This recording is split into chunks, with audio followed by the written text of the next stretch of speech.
Hi everyone, it's Cassie. Welcome back for another Trinity Stamps video. Today we're going to be making an A7 shaker card and I'm excited about it. We're going to be pulling in the Slimline Skelly die. I love this die. And then we're going to put him right on top of the modern embossed A7 layers. This works really well, believe it or not. Yes, he's awesome on a Slimline, but you can absolutely put him on an A7 card. Then we're going to do the Slimline Bunting and Lights stencil. Really like this stencil. And then I do have some bits for shakers. We'll talk a little bit more about those when I pull those in. So I went ahead and die cut out a piece of cardstock from some purple cardstock that I had using the modern embossed A7 layers. And I'm going to pull out the stencil. So I'm just going to line this up, use a little bit of tape to tack that down, and then I'm going to pull in some Distress ink in black soot. That's going to show up just fine on this cardstock because it's black. So I'll just use my blender buddy to blend that through. And I'm going to just take this bunting and go all the way down the whole front of this A7 card base. What makes this stencil so great is that not only is it good for these little flags that you see on this one, but there's also another stencil that has lights on it, which can not only be used at Christmas time, but I feel like it could be used year-round. So this is another one of those versatile products that you'll find yourself grabbing over and over and over again. I definitely love it, and it does look really nice on Slimline, but like I'm showing you here, you can use it on any size card, in my opinion. So we're just going all the way down the front of this using 3. I thought that was a little bit more visually appealing. And I do kind of smudge it over here on the edge, but I'm not really that concerned about it because we're going to sort of cover that up. So we'll clean this off, and you'll notice there are 3 rows of those flags. Basically, I'm going to start at the bottom. So we're going to use that bottom one. It lines up obviously perfectly over our where our string would be. And my first color that I'm going to grab is just some Carved Pumpkin Distress Oxide, and I grabbed Distress Oxide because that shows up really well on colored cardstock. We'll pull that off, and staying on that bottom row of flags, we're going to just move this down the line and just keep going with this particular color. So you could do 3 colors. You'll notice there are 3 lines of flags, and they're going to just, I just find this so genius. It's just such a genius stencil. And then once again, moving it down, just lining it up, and it's super easy to do because with all of Trinity Stamps stencils, if there are any layering to do, there's an embossed line on there that it's just, you line that right on top of what you've already ink blended or sprayed or whatever you did, and then you can go from there. I'll clean off my stencil, and now I'm moving on to that middle row of flags, and you'll notice that that lines up perfectly right next to our Carved Pumpkin one.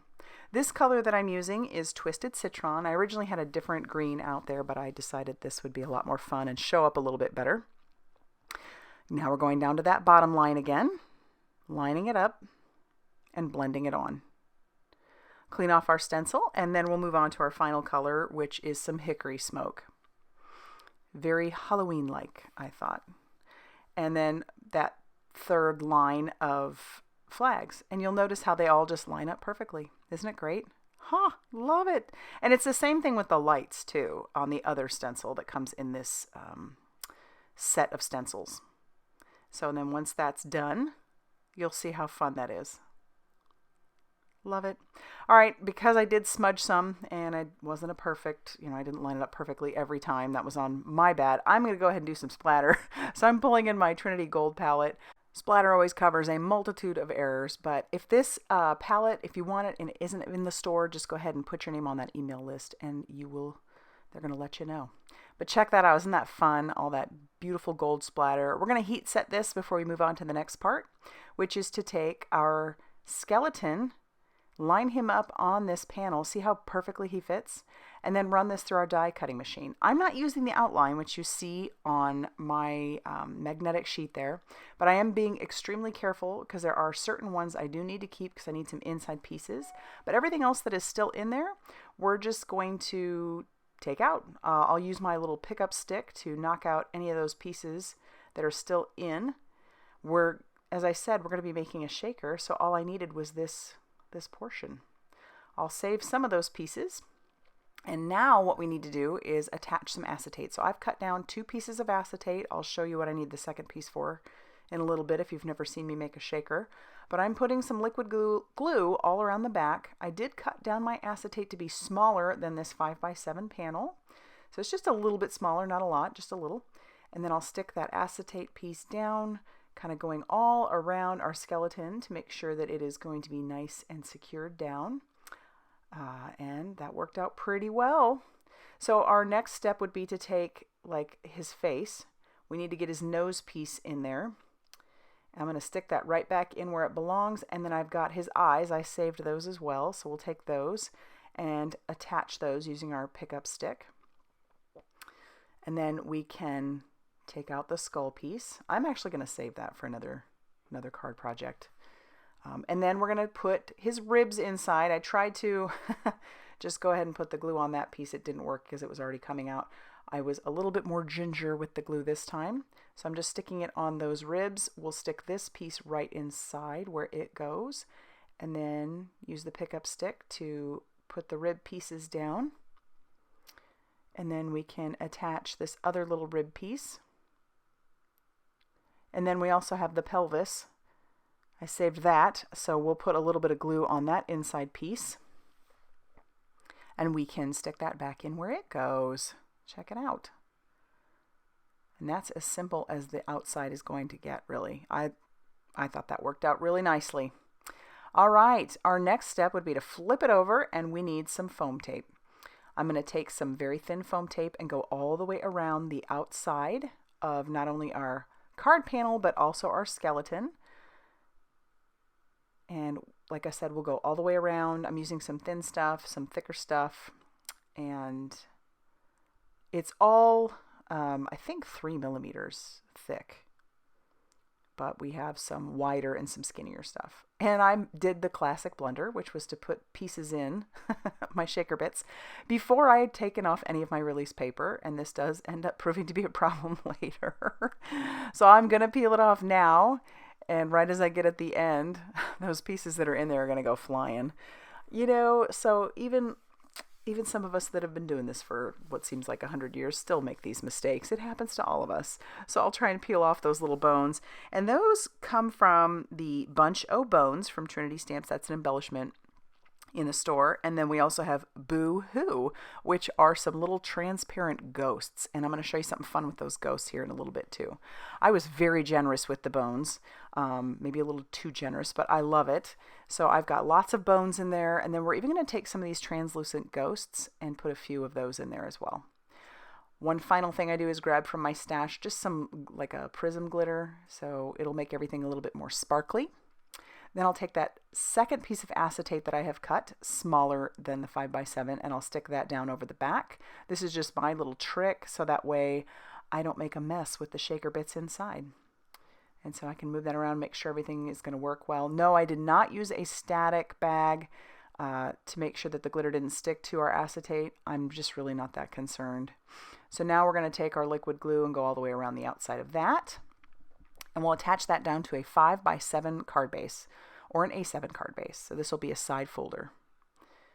Just lining that up, and then I'll show you how fun all those bones and ghosts and glitter just moving around in there. Just way too fun not to. I do bring in the Shake Your Bones stamp set and the matching dies that go along with this, and I stamp out the sentiments for this. This one I did 3 times, and it says shake, rattle, and roll. It was perfect for a shaker, right? Had to. So I cover that with some white embossing powder, and then I'm just going to heat set that till all those are smooth and melted. I'll bring in the matching die and tack that down with just a little bit of Post-it tape. And then I'll run that through my die cutting machine. I'll obviously have to do that 3 times, and then I'll have all 3 of those sentiments all cut out. And then I'm going to attach those down with some liquid glue. So we just went from top to the bottom with shake, rattle, and roll. And what better way to let the recipient know to shake that card? And then you can see all those bones rattling around inside. Super fun. And then I do have to do some stuff on the inside. But before I do that, I've pulled out 3 little transparent ghosts. You can't see them. They're on that white side. But I'm pulling in 3 different colors of Copic markers because this is like a little acetate, and Copics are an alcohol ink. They will color that acetate. So you can color those little ghosts any color you want. So I chose like a twisted citron color, an orange, and then I'm bringing in a gray. Super fun, and it dries very quickly. And then I can put that on the inside of my card. You could probably even put it on the outside. But we're going to bring in one of our little skeletons from our Shake Your Bones stamp set. We'll ink him up with some twisted citron ink and stamp him right in the center of our card. But I'll also need a sentiment, so I am going to just bring out my Blackout ink and ink up the Happy Halloween that comes in this stamp set as well and stamp that right over the top. Then I'll pick up our little ghosts that I colored with my Copic markers and attach those down to the inside. So then we have our colors outside and inside. Love it. Love it, love it. And then that's actually going to finish off our card for today. I love how this one turned out. It's a super fun Halloween card that uses a lot of little fun products, but check it out. Who doesn't love to play with a shaker? All right, so if you liked this video, please hit that like button. Consider subscribing if you haven't already done so. And be sure to check out the Trinity Stamps blog, Facebook page, and Instagram for all of your crafty inspiration. Thank you for stopping by today, and I will see you very soon in another video. Bye, everybody.